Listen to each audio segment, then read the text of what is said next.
부모 잃은 조카의 마지막 남은 보험금마저 모두 빼앗고 한겨울에 내쫓은 친척들. 그 지독한 배신 앞에서 아이를 구한 것은 피 한 방울 섞이지 않은 할머니의 따뜻한 국밥 한 그릇이었습니다. 이 작은 온기가 훗날 얼마나 거대한 복수로 돌아오는지 그 기적 같은 이야기를 끝까지 지켜봐 주세요. 2000년대 초 제가 살던 대구의 겨울은 유독 회색빛이었어요.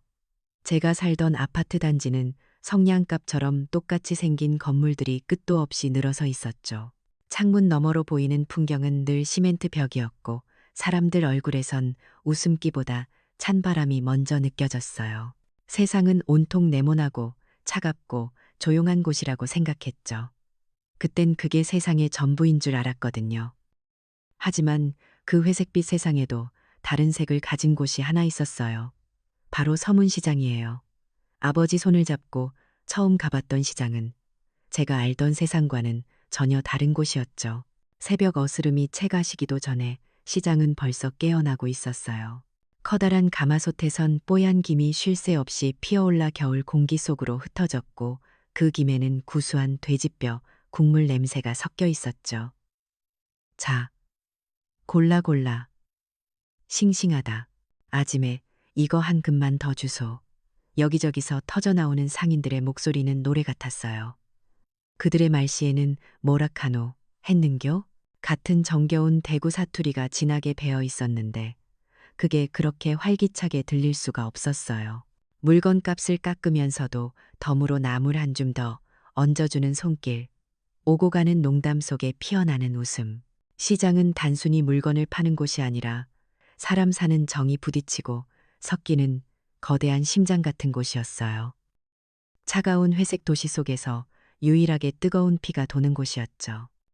그 심장의 가장 중심에는 명자국밥이라는 작은 가게가 있었어요. 그리고 그곳엔 최명자 할머니가 계셨죠. 할머니의 하루는 누구보다 먼저 시작됐어요. 커다란 솥에 밤새 우려낸 돼지뼈를 건져내고 또 새로운 뼈를 넣어 푹 고아내는 일은 단순한 노동이 아니었어요. 그건 거의 의식에 가까웠죠. 수십 년간 수없이 반복했을 그 손놀림에는 역사가 담겨 있었어요. 주름진 손으로 토렴을 하고 뚝배기에 밥과 국을 따로 담아내는 모습. 할머니의 국밥은 경상도식 따로 국밥이었는데 밥알이 국물에 퍼지지 않고 마지막 한 숟갈까지 제맛을 느낄 수 있게 하려는 깊은 배려가 담겨 있었죠. 가게는 늘 시장 상인들로 북적였어요. 그들에게 명자 국밥에서 아침을 시작하는 건 하루를 여는 중요한 의식이었거든요. 할매, 욕바심 더, 오늘 국물 좋네. 그들은 국밥 한 그릇을 앞에 두고 어젯밤 이야기, 자식 걱정, 세상 돌아가는 이야기를 풀어놓았어요. 할머니는 말없이 국밥만 내어주는 것 같았지만 사실 모든 것을 듣고 계셨죠. 누구네 집숟가락 개수까지 안다는 말이 괜히 나온 게 아니었어요. 말없이 김치 한 조각을 더 얹어주거나 국물을 넉넉히 부어주는 것만으로도 할머니는 그들의 마음을 위로했어요. 할머니는 그냥 국밥집 주인이 아니었어요. 시장의 대소사를 꿰뚫고 사람들의 아픔을 보듬는 이 공동체에 보이지 않는 기둥이자 정신적 지주였죠. 그녀의 작은 가게는 시장 사람들에게 단순한 식당이 아니라 고된 하루를 시작하고 마감하는 따뜻한 안식처였어요. 그렇게 따뜻한 세상이 있다는 걸 까맣게 잊고 있을 때쯤 제 세상은 다시 차가운 회색빛으로 돌아왔어요. 아버지의 갑작스러운 사고 이후 저는 이모와 이모부의 집에 얹혀 살게 되었죠. 처음엔 저를 불쌍히 여기는 듯했지만 아버지의 사망보험금이 들어오자 모든 것이 변했어요. 그들의 대화는 온통 제가 알아들을 수 없는 세상 이야기로 가득 찼죠. 거실 소파에 누워 최신 휴대폰으로 주식 시세를 확인하며 나누는 대화들. 이번에 상장하는 주식, 그거 사야 해. 우리도 저기 수성구에 40평대 아파트로 이사 가야지. 이모는 온라인 쇼핑몰에서 명품 가방을 고르며 뭐가 더 예쁜지 물었고, 이모부는 새 차 카탈로그를 뒤적였어요. 어느 날 저녁, TV 뉴스에서 서문시장 재개발 계획에 대한 이야기가 나왔어요. 앵커의 목소리 뒤로 제가 기억하는 그 활기찬 시장의 모습이 비쳤죠. 그걸 보던 이모부가 혀를 차며 말했어요. 저런 낡아빠진 곳은 빨리 밀어버려야 도시가 발전하지. 지저분하기만 하고 이모도 맞장구를 쳤고요. 맞아. 저런 데서 파는 음식은 비위생적이야. 그 순간 아버지 손을 잡고 먹었던 국밥의 구수한 냄새와 할머니의 따뜻한 눈빛이 떠올랐지만 저는 아무 말도 할 수 없었어요. 그들에게 시장은 그저 돈이 되는 땅, 없애버려야 할 낡은 과거일 뿐이었으니까요. 그들의 세상과 제 마음속 세상은 결코 만날 수 없는 다른 세상이었어요. 그들은 저를 구박하기 시작했고 특히 아버지가 남기신 유품인 낡은 책들을 못마땅해 했어요. 이딴 돈도 안 되는 쓰레기들은 왜 아직도 갖고 있어? 버려. 이모부의 고함에 저는 필사적으로 책들을 끌어안았어요. 그건 아빠의 냄새가 남아있는 유일한 것이었거든요. 결국 시간은 모든 것을 집어삼켰어요. 아버지의 보험금도 그들의 위선적인 동정도 모두 바닥을 드러냈죠. 어느 날 이모 부부는 제가 학교에 간 사이 아버지의 책들을 포함해 마지막 남은 유품들마저 헐값에 팔아치웠어요. 그리고 그날 밤 얇은 잠옷 차림의 저를 현관 밖으로 밀어냈죠. 이모부의 차가운 목소리가 제 등 뒤에 비수처럼 꽂혔어요. 네가 우리 돈을 다 잡아먹었어. 이제 쓸모없으니 꺼져. 쾅 하고 닫히는 문소리와 함께 제 세상은 완벽한 암흑이 되었어요. 한겨울의 칼바람은 살을 내는 듯했죠. 어디로 가야 할지, 무얼 해야 할지 아무것도 알 수 없었어요. 회색빛 도시의 거리는 너무나 차가웠고 지나가는 사람들은 저를 그저 투명 인간처럼 스쳐 지나갔어요.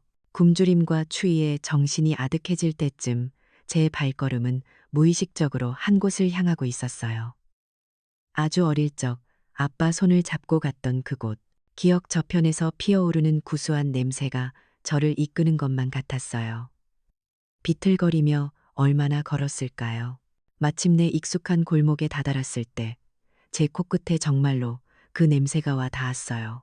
뽀얀 김이 새어나오는 작은 가게, 명자 국밥이라는 낡은 간판. 저는 마지막 힘을 다해 가게 앞으로 다가갔어요. 그리고 문 앞에서 모든 의식을 잃고 쓰러졌죠. 어둠 속으로 꺼져가던 제게 마지막으로 보인 건 새벽 장사를 준비하러 문을 열다 저를 보고 놀라 달려오는 한 사람의 희미한 그림자였어요. 할머니였어요.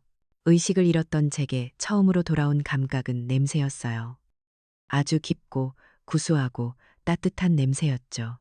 마치 안개처럼 저를 감싸는 그 냄새 속에서 눈을 떴을 때 제 눈에 들어온 건 낯선 나무 천장이었어요. 몸을 일으키려 했지만 온몸이 천근만근 무거웠고 기침이 터져나왔죠. 그때 방문이 열리며 할머니가 들어오셨어요. 제 이마에 물수건을 올려주시던 그 손길은 까칠했지만 이상하게도 따뜻했어요. 할머니는 가게 뒤편에 딸린 작은 방에 저를 눕히셨더라고요. 방 안은 온통 국밥 냄새로 가득했고 그 냄새는 더 이상 춥지 않다는 안전하다는 신호처럼 느껴졌어요.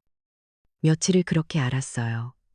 밤새 끙끙 앓다가도 새벽이면 어김없이 밖에서 들려오는 달그락거리는 소리에 잠이 깨곤 했죠. 할머니가 하루를 시작하는 소리였어요. 열이 좀 내리고 정신을 차렸을 때 할머니는 제게 뽀얀 국물이 담긴 뚝배기를 내미셨어요. 아무 말 없이요. 그 국밥 한 그릇이 몸속으로 들어가는 순간 얼어붙었던 온몸의 핏줄이 녹아내리는 것 같았어요. 그건 그냥 음식이 아니었어요. 제게는 생명이었죠.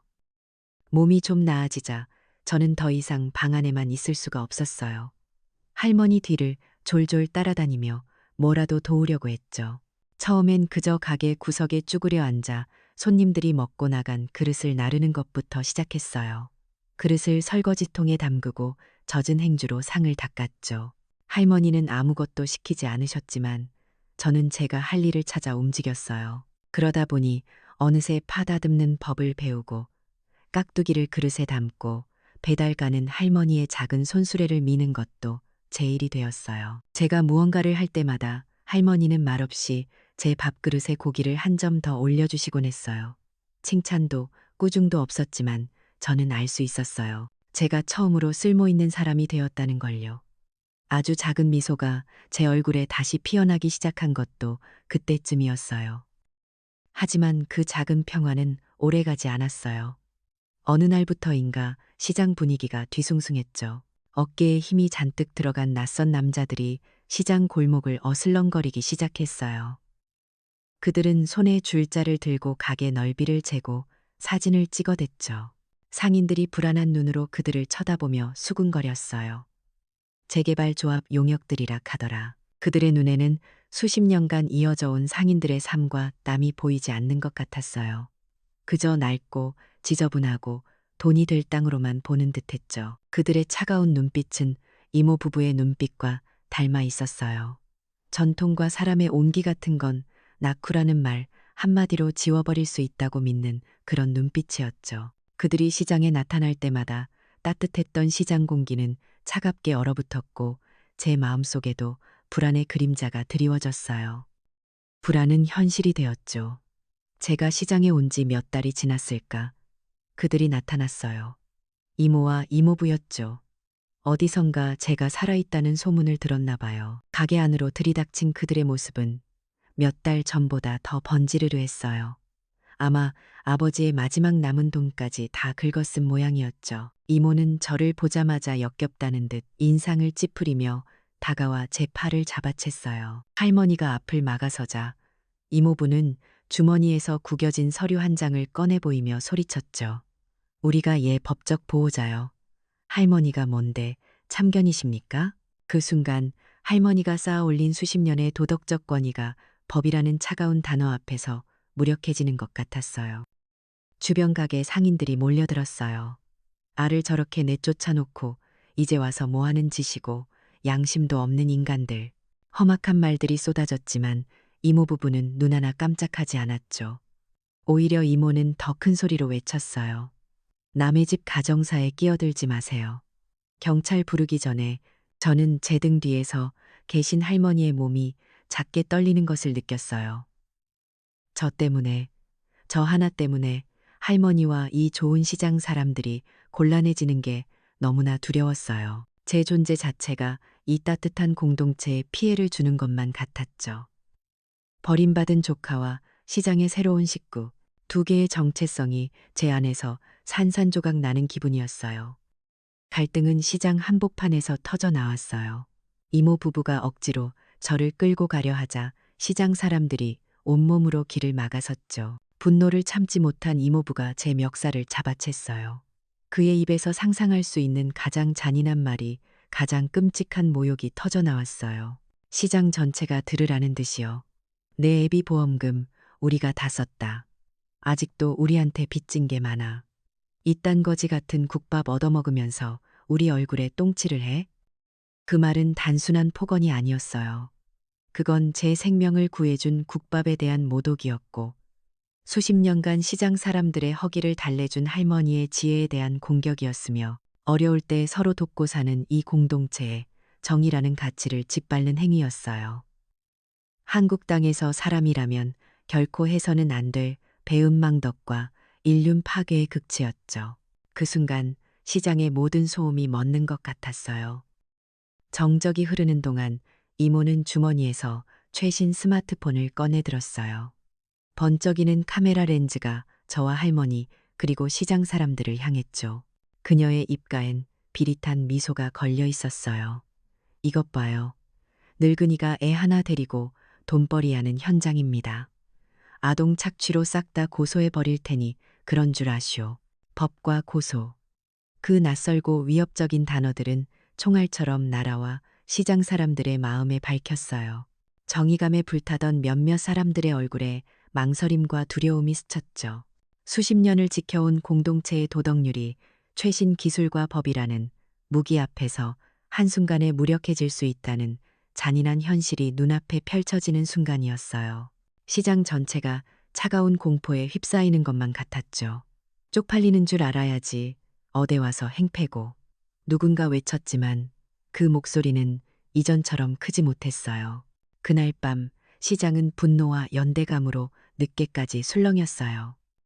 이모 부부는 결국 시장 사람들의 거센 기세에 눌려 꽁무니를 빼며 사라졌지만 그들이 남기고 간 상처는 깊었죠. 가게 문을 닫고 들어온 작은 방 안에는 무거운 침묵만이 흘렀어요. 저는 충격으로 온몸이 떨렸고 할머니는 그런 제 등을 말없이 쓸어주시기만 했죠. 제 존재가 할머니와 이 시장에 얼마나 큰 폐를 끼쳤는지 죄책감에 고개를 들 수가 없었어요. 한참의 침묵 끝에 할머니가 처음으로 자신의 이야기를 꺼내셨어요. 그건 제가 한 번도 들어본 적 없는 아주 먼 옛날 이야기였죠. 할머니가 저만한 소녀였을 때 전쟁이 터졌대요. 6.25 전쟁이었죠. 모두가 피난길에 올랐고 할머니의 가족도 예외는 아니었어요. 당시 대구가 임시 수도여서 수많은 피난민이 몰려들었는데 먹을 것은 턱없이 부족했죠. 며칠을 굶어 기력이 다했을 때 할머니의 어머니, 그러니까 제게는 증조할머니가 되시는 분이 어디선가 구해온 돼지, 뼈와 남은 채소들을 커다란 솥에 넣고 꼬박 하루를 끓여 국밥을 만드셨대요. 그 국밥 한 그릇으로 온 가족이 겨우 허기를 채우고 다시 살아갈 힘을 얻었다고요. 할머니의 목소리는 담담했지만 그 안에는 깊은 세월의 무게가 담겨 있었어요. 할머니는 그 국밥의 맛을 잊을 수가 없었고 전쟁이 끝난 후 이 시장에 터를 잡고 어머니의 국밥을 다시 끓이기 시작했대요. 처음에는 전쟁 고아들, 일자리를 찾아 도시로 온 가난한 노동자들의 허기를 달래주기 위해서였죠. 그렇게 수십 년간 할머니의 국밥은 시장 사람들의 삶과 함께 했어요. 기쁜 날에는 축하의 음식이, 슬픈 날에는 위로의 음식이 되어 주었죠. 할머니는 제 눈을 가만히 들여다보며 말씀하셨어요. 준호야, 이 국밥은 그냥 음식이 아니다. 우리 같은 사람들이 서로 기대서 살아가는 정징이고 아무리 힘들어도 내일은 다시 일어설 수 있다는 약속이다. 할머니의 이야기를 듣는 동안 제 안에서 무언가 단단한 것이 차오르는 기분이었어요. 이모부가 거지 같은 국밥이라고 모욕했던 그 한 그릇에 전쟁을 이겨낸 생명력과 수십 년간 공동체를 지켜온 따뜻한 마음이 담겨 있다는 걸 깨달았죠. 그건 단순한 음식이 아니었어요. 그건 역사였고 정신이었고 제가 지켜야 할 새로운 유산이었어요. 그 순간 저는 더 이상 버림받은 고아가 아니었어요. 소중한 유산을 물려받은 계승자가 된 기분이었죠. 이제는 제가 그 가치를 지켜야 한다는 뜨거운 사명감이 심장에서부터 끓어올랐어요. 다음 날부터 저는 달라졌어요. 더 이상 수동적으로 시키는 일만 하는 아이가 아니었죠. 저는 할머니께 낡고해진 장부를 달라고 말씀드렸어요. 수십 년간 할머니의 손때가 묻은 그 장부에는 날짜와 총매출액만 간단히 적혀 있었죠. 저는 빈 공책을 구해와 새로운 장부를 만들기 시작했어요. 날짜, 날씨, 그날 시장에 있었던 특별한 일, 그리고 메뉴별 판매량을 꼼꼼히 기록했죠. 며칠간 데이터를 모으고 나니 작은 패턴들이 보이기 시작했어요. 비가 오는 날에는 유독 국밥에 막걸리를 찾는 손님들이 많다는 것, 장날에는 평소보다 곱빼기 주문이 많다는 것 같은 것들이요. 저는 용기를 내어 할머니께 작은 제안을 드렸어요. 할머니, 비 오는 날에는 국밥이랑 막걸리랑 묶어서 조금 싸게 팔아보면 어떨까요? 할머니는 제 얼굴을 한참 들여다보시더니 말없이 고개를 끄덕여 주셨어요. 결과는 놀라웠죠. 비 오는 날 막걸리 세트는 입소문을 타면서 가게 매출을 눈에 띄게 올렸어요. 작은 성공이었지만 제게는 세상을 다 얻은 것 같은 기쁨이었죠. 그날 이후로 시장 상인 아저씨들은 저를 보며 우리 준호 다 컸네. 명자 할매, 손주 하나는 진짜 야무지게 잘 뒀어. 라며 칭찬해 주셨어요. 더 이상 저를 불쌍한 아이로 보는 사람은 없었어요. 저는 명자 국밥의 똑똑한 손자로 다시 태어나고 있었죠. 며칠 뒤 가게로 귀한 손님이 찾아왔어요. 시장 상인회 회장이자 이 지역의 큰 어른이신 박 영감님이었죠. 경상도 분특유의 무뚝뚝한 표정으로 들어오신 그는 자리에 앉자마자 대뜸 할머니의 손을 덥석 잡으셨어요. 할매, 고생 많았소. 그 못된 인간들 소식은 들었심더. 박 영감님은 이모 부부의 행패 소식을 듣고 일부러 찾아오신 거였어요. 그는 법적인 문제는 상인회 소속 변호사에게 맡겨서 다시는 준호를 괴롭히지 못하게 하겠다며 든든하게 말했죠. 또한 최근 기승을 부리는 재개발 문제에 맞서기 위해 상인들이 모두 힘을 합쳐야 한다고 강조하셨어요. 그와의 대화를 통해 저는 시장이 그저 가게들이 모여 있는 곳이 아니라 상인회라는 공식적인 조직과 법적 지원 체계까지 갖춘 강력한 문화적 네트워크라는 사실을 처음 알게 되었어요. 혼자가 아니라는 생각에 마음이 놓였죠. 박 영감님 옆에는 대학생처럼 보이는 젊은 청년이 함께 있었는데 바로 그의 손자였어요. 상인회 일을 돕고 있다는 그는 제게 스마트폰을 보여주며 말했어요. 앞으로 할머니 가게 소식 제가 SNS에 올려드릴게요. 이렇게 맛있고 의미 있는 곳은 더 많이 알려져야 해요. 그는 그 자리에서 명자 국밥 계정을 만들고 정성스럽게 끓고 있는 국밥 사진을 찍어 올렸어요. 아날로그적 지혜가 디지털 세상과 처음으로 만나는 순간이었죠. 그날 밤 저는 가게 마루에 꿇어앉아 할머니께 진지하게 말씀드렸어요. 할머니, 저에게 국밥 끓이는 법을 가르쳐 주세요. 그건 충동적인 말이 아니었어요. 아주 오랫동안 제 마음속에서 단단하게 굳어진 결심이었죠. 저는 더 이상 도망치거나 숨지 않을 거예요. 할머니가 제게 주신 이 따뜻한 유산을 제 손으로 직접 계승하고 더 크게 발전시켜서 저를 파괴하려 했던 차가운 세상에 제 가치를 당당히 증명해 보일 거예요. 할머니는 말없이 제 어깨를 두드려 주셨어요. 그 순간 제 눈빛은 더 이상 슬픔이나 두려움이 아닌 뜨겁고 단단한 의지로 활활 타오르고 있었어요. 박 영감님의 손자가 만들어준 명자 국밥 SNS 계정은 처음엔 그저 소소한 일상을 기록하는 공간이었어요. 매일 아침 끓어오르는 국밥 사진, 할머니의 주름진 손, 시장의 정겨운 풍경 같은 것들이 올라갔죠. 그런데 그 작은 불씨가 생각지도 못한 곳에서 큰 불길을 일으킬 줄은 아무도 몰랐어요. 어느 날 대구 지역에서 꽤 유명한 음식 블로거 한 분이 저희 가게를 찾아왔어요. SNS에서 우연히 저희 가게 사진과 짧은 글을 보고 호기심이 생겨 직접 와본 거였죠. 그분은 다른 손님들처럼 그저 국밥맛만 보고 가는 사람이 아니었어요. 그는 국밥 한 그릇을 앞에 두고 1시간 넘게 앉아 있었어요. 국밥의 맛을 음미하고 가게 구석구석을 둘러보고 저와 할머니의 모습을 가만히 지켜봤죠. 그리고는 조심스럽게 저희에게 말을 걸어왔어요. 할머니의 역사, 저의 사연, 그리고 이 시장이 처한 위기에 대해 귀를 기울여 주었죠. 며칠 뒤 그의 블로그에 아주 긴 글이 하나 올라왔어요. 제목은 사라지기 전에 우리가 반드시 지켜야 할 온기였죠. 그 글은 단순히 저희 국밥이 얼마나 맛있는지에 대한 이야기가 아니었어요.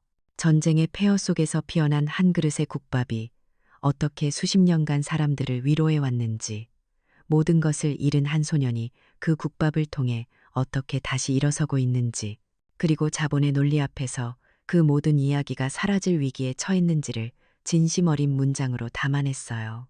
그 글은 순식간에 온라인 커뮤니티로 퍼져나갔고 엄청난 화제가 되었죠.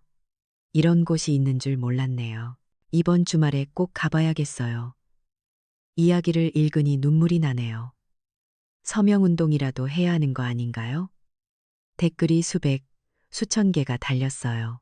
그 주 주말부터 시장은 이전과 전혀 다른 풍경이 펼쳐졌어요. 평생 시장에 와본 적 없을 것 같은 젊은 연인들, 아이 손을 잡고 온 외지인 가족들로 가게 앞은 긴 줄이 늘어섰죠. 저희는 외부 세계와 소통하기 시작했고, 시장 안 사람들뿐만 아니라 시장 밖의 수많은 사람들이 저희의 새로운 지지자가 되어주고 있었어요. 이 뜨거운 관심에 시장 상인회는 고무되었어요. 박 영감님은 물이 들어올 때 노를 저어야 한다 며 우리 시장 살리기 축제를 기획하자고 제안하셨죠. 이제 10대 후반의 청년이 된 저는 더 이상 뒤에서 지켜보고만 있지 않았어요. 축제 기획회의에 당당히 참석해 제 의견을 냈죠. 저는 이 축제가 단순히 물건을 싸게 파는 바자회나 재개발에 반대하는 시위가 되어서는 안 된다고 생각했어요. 우리 시장이 얼마나 소중한 문화적 가치를 지닌 곳인지를 보여주는 문화 행사가 되어야 한다고요. 저는 그 블로거분께 연락을 드려 축제 홍보를 부탁했고 지역 대학교의 문화기획 동아리 학생들과 힘을 합쳐 행사 프로그램을 짰어요. 시장 중앙 통로에는 작은 무대가 설치되었고 거리 예술가들이 와서 공연을 펼쳤죠.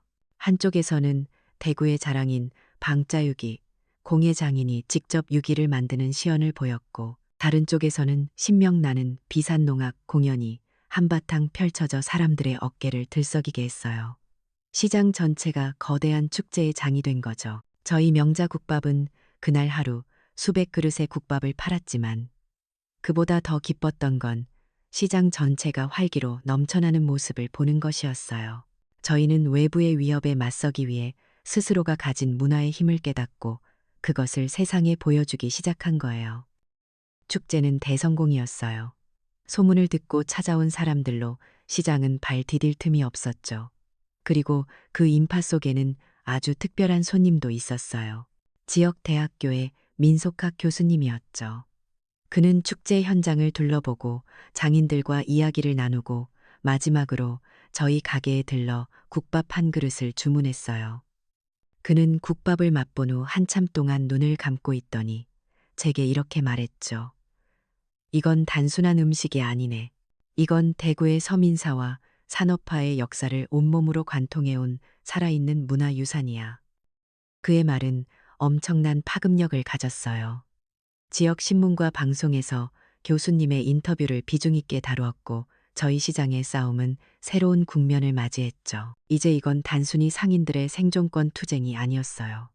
도시의 중요한 문화유산을 지키기 위한 싸움이 된 거예요. 낡고 지저분한 곳이라는 개발사의 논리에 맞설 수 있는 제도적이고 학술적인 권위라는 강력한 무기가 생긴 셈이었죠. 그날 저녁 상인의 사무실에 모든 상인 대표들이 모였어요. 분위기는 그 어느 때보다 비장했죠.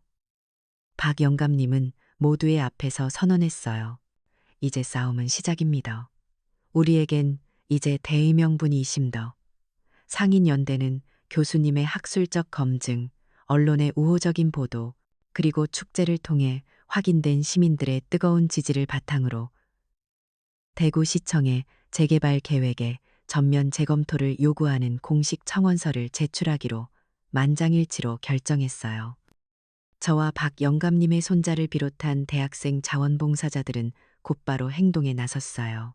저희는 온라인 서명 플랫폼을 만들어 SNS를 통해 서명운동을 알렸고 동시에 시장 곳곳에 서명대를 설치해 오프라인 서명도 함께 받았죠. 이제 우리의 목표는 분명했어요. 수십만 명의 목소리를 모아 우리의 의지를 보여주는 것. 저는 매일 밤가게 일을 마치고 서명 현황을 확인하며 꺼져가던 작은 불씨가 이제는 누구도 함부로 끌 수 없는 거대한 횃불이 되어가고 있음을 느꼈어요. 그 횃불은 우리 스스로가 함께 지피고 함께 지켜나가는 희망의 불씨였어요. 마침내 결전의 날이 밝았어요. 대구시청 대회의실의 공기는 차갑고 낯설었죠. 높은 천장, 딱딱한 의자, 무표정한 공무원들, 수십 년간 기름 냄새와 사람 냄새가 밴 시장 골목과는 전혀 다른 세상이었어요. 저희 시장 상인들은 평생 입어본 적 없는 어색한 양복과 깨끗한 옷을 차려입고 한쪽에 모여 앉았는데 그 모습이 꼭 싸우러 나가는 군인들 같았죠. 공청회는 개발사 측의 발표로 시작되었어요. 번쩍이는 양복을 입은 남자가 나와서 화려한 CG로 가득한 영상을 틀었죠. 영상 속에서는 저희 시장이 흔적도 없이 사라지고 그 자리에 유리로 뒤덮인 거대한 주상복합단지가 들어서 있었어요. 그는 알 수 없는 경제 용어들을 늘어놓으며 이 사업이 얼마나 큰 이익을 가져다 줄 것인지, 도시를 얼마나 발전시킬 것인지를 역설했어요. 그의 발표에는 사람도, 역사도, 냄새도 없었어요. 오직 숫자와 돈, 그리고 차가운 효율성만이 존재했죠. 다음은 저희 차례였어요.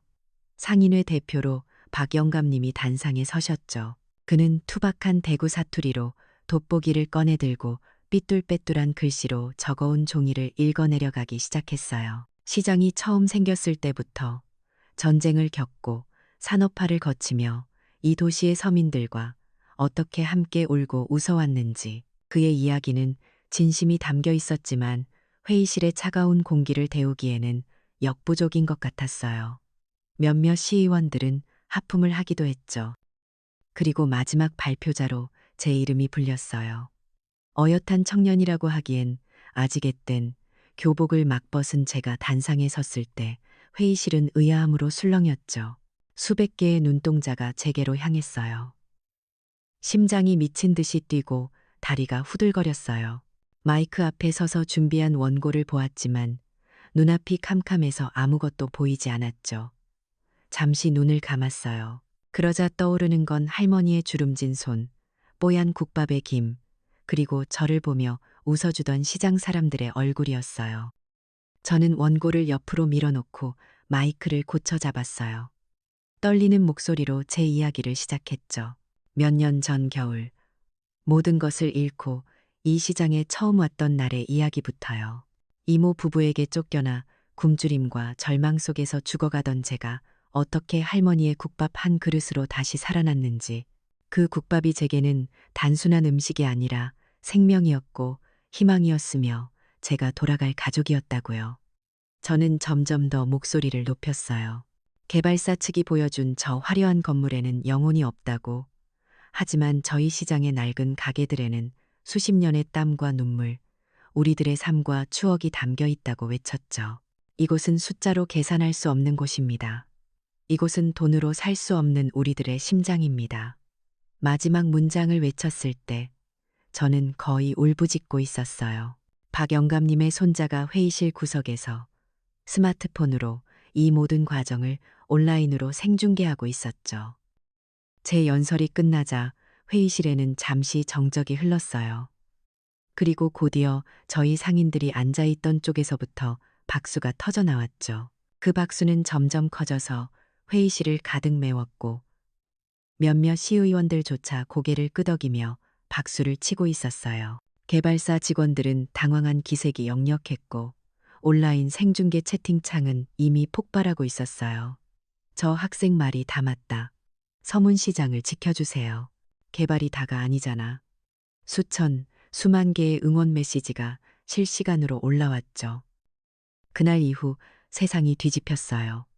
공청회 현장에 있던 지역 언론은 물론 중앙방송사까지 제 연설을 국밥 소년의 절규라는 제목으로 대서특필했죠.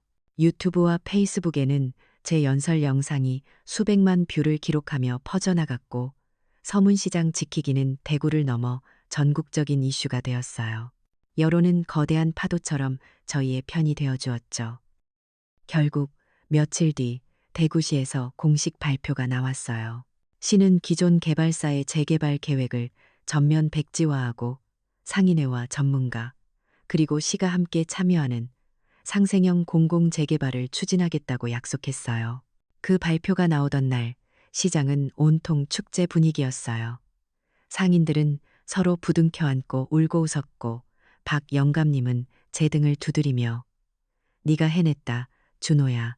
네가 우리 시장을 살렸다. 며 눈시울을 붉히셨죠.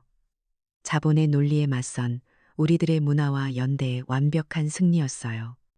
그 승리 이후 시장은 이전보다 더 활기를 띠었어요. 전국 각지에서 저희 시장을, 그리고 명자 국밥을 찾아오는 관광객들로 발 디딜 틈이 없었죠. 저는 고등학교를 졸업한 뒤 대학에 가는 대신 할머니의 유산을 지키고 발전시키는 길을 택했어요. 상인회의 보증으로 청년 창업 대출을 받아 제 인생 첫 사업체인 명자푸드라는 작은 법인을 세웠죠. 할머니를 명예회장님으로 모시고 저는 대표가 되었어요. 저희의 첫 제품은 집에서도 전통의 맛을 그대로 느낄 수 있는 명자 국밥 밀키트였어요. 스마트 스토어를 통해 온라인 판매를 시작한 밀키트는 날개 돋친 듯 팔려나갔죠. 할머니의 전통 지혜가 저의 젊은 감각과 기술을 만나 경제적 자립이라는 새로운 길을 열어준 거예요. 저희의 성공은 저희만의 것이 아니었어요. 서문시장의 승리 이야기는 재개발 위기에 처한 전국의 다른 전통시장들에게 큰 영감과 용기를 주었죠. 부산의 자갈치 시장, 서울의 광장시장에서 저희의 경험을 배우기 위해 찾아왔고 서문시장 상인회는 그들에게 자신들의 노하우를 아낌없이 공유하며 새로운 연대를 만들어 나갔어요. 이제 서문시장은 단순한 시장이 아니라 풀뿌리 문화 보존운동의 성지가 되었죠. 그리고 그 중심에 있는 명자 국밥은 한 소년을 살리고 시장을 지켜낸 전통과 공동체의 힘을 보여주는 살아있는 전설이자 사회적 상징이 되었어요. 우리의 작은 승리가 더 큰 세상을 바꾸는 기적의 시작이었죠. 시간은 참 빠르게 흘렀어요. 눈 깜짝할 사이에 20년이라는 세월이 지났죠. 그동안 세상은 참 많이 변했어요. 제가 세운 작은 회사 명자푸드는 이제 대한민국을 대표하는 식품 기업 중 하나가 되었고, 사람들은 저를 강준호 회장님이라고 불렀죠. 하지만 제게 가장 소중했던 건 그런 직함이 아니었어요. 제 곁을 늘 지켜주시던 할머니 최명자 여사님이 계셨다는 사실이었죠. 할머니는 회사의 명예 회장님이셨지만 제게는 그저 따뜻한 국밥을 끓여주시던 세상에 단 하나뿐인 저의 할머니셨어요. 회사가 커지고 제가 바빠질수록 저는 더 자주 시장의 작은 가게로 돌아가 할머니와 함께 시간을 보냈어요. 할머니는 제가 밖에서 어떤 사람이든 이곳에만 오면 그저 철없는 손주 대하듯 제 등을 두드려 주셨죠. 몇 해 전 할머니는 시장 사람들이 모두 지켜보는 가운데 평화롭게 눈을 감으셨어요. 할머니의 장례식은 시장 상인장으로 치러졌죠. 시장의 모든 가게가 문을 닫았고 수많은 사람들이 찾아와 할머니가 남기신 따뜻함을 추모했어요. 저는 그 행렬 속에서 깨달았어요. 피가 섞이지 않았지만 할머니는 제 어머니셨고 이 시장 사람들은 저의 진짜 가족이었다는 걸요. 혈연이라는 굴레에서 벗어나 마음과 마음으로 이어진 새로운 가족의 품에서 저는 비로소 완전한 치유를 얻은 셈이었죠. 할머니가 돌아가시고 저는 제 성공이 오롯이 저만의 것이 아니라는 사실을 세상에 증명하고 싶었어요. 그래서 제 사재를 털어 최명자 한식문화재단을 설립했죠. 재단의 첫 번째 목표는 저희처럼 위기에 처한 전국의 오래된 가게, 노포들을 지원하는 것이었어요. 자본이 없어서, 기술이 없어서, 대를 이을 사람이 없어서 사라질 위기에 처한 소중한 우리네 유산들을 지켜주고 싶었거든요. 또한 전통 요리에 대한 열정은 있지만 기회가 없는 청년들에게 창업을 지원하는 사업도 시작했어요. 저희 재단의 첫 번째 프로젝트는 대구 신미 보존 프로젝트였는데 대구의 소중한 맛들을 지키는 일에 지역사회와 함께 나섰죠. 저는 서문시장을 잊지 않았어요. 재단과 시의 협력을 통해 시장을 대대적으로 재정비했죠. 낡고 불편했던 시설은 현대화했지만 옛 골목의 정겨운 멋과 역사는 그대로 살렸어요. 이제 서문시장은 대한민국 최고의 문화관광지 중 하나가 되었죠. 그리고 옛 명자 국밥이 있던 바로 그 자리. 그곳은 이제 박물관이자 누구나 와서 할머니의 국밥을 배우고 맛볼 수 있는 문화전수관으로 영구히 보존되었어요. 할머니의 유산이 제도적으로 그리고 영원히 살아 숨 쉴 수 있는 공간이 생긴 거예요. 저희 재단의 활동은 더 큰 변화를 이끌어냈어요. 저희는 정부와 협력하여 전통 기능 보유자 인증 및 지원에 관한 법률을 만드는 데 결정적인 역할을 했죠. 이제 할머니의 국밥 같은 소중한 지혜는 단순히 개인의 것이 아니라 국가가 공식적으로 보호하고 장려하는 공공의 자산이 되었어요. 또한 전 세계에 흩어져 있는 한식 레시피를 수집하고 보존하는 거대한 디지털 아카이브를 구축했고, 전수관에서는 VR 기술을 이용해 시공간의 제약 없이 할머니의 손맛을 배울 수 있는 프로그램도 만들었죠. 할머니의 온기가 이제 세상을 향해 뻗어나가고 있었어요. 그러던 어느 날이었어요. 비서에게서 연락이 왔죠. 제 어린 시절의 악몽, 이모와 이모부가 저를 만나게 해달라며 회사 로비에서 소란을 피우고 있다는 거였어요. 수십 년 만에 마주한 그들은 제가 기억하던 모습과는 너무나도 달랐어요. 화려했던 모습은 온데간데 없고 병들고 초라한 노인의 모습이었죠. 그들은 제 앞에 무릎을 꿇고 눈물로 용서를 빌었어요. 잘못했다며 한 번만 도와달라며 애원했죠. 그 순간 제 마음속에서는 어떤 분노도 증오도 일어나지 않았어요. 그저 차갑고 고요한 평온함만이 느껴졌죠. 저는 그들을 내려다보며 아주 조용하지만 단호한 목소리로 말했어요. 수십 년간 제 마음속에서 수없이 되뇌었던 그 말을요. 밥 한 그릇은 제 인생을 살렸지만 당신들은 제 인생을 망치려 했죠. 우리는 더 이상 가족 아닙니다. 저는 더 이상 아무 말도 하지 않고 돌아섰어요. 제 세계와 그들의 세계를 가르는 문이 닫히는 순간 저는 비로소 제 과거의 상처를 제 손으로 완벽하게 끊어냈다는 것을 느꼈어요. 그것이 제가 할 수 있는 가장 완벽하고 품격 있는 복수였죠. 주말 오후였어요. 새롭게 단장한 서문시장에 명자 국밥 전수관은 아이들의 웃음소리로 가득했죠.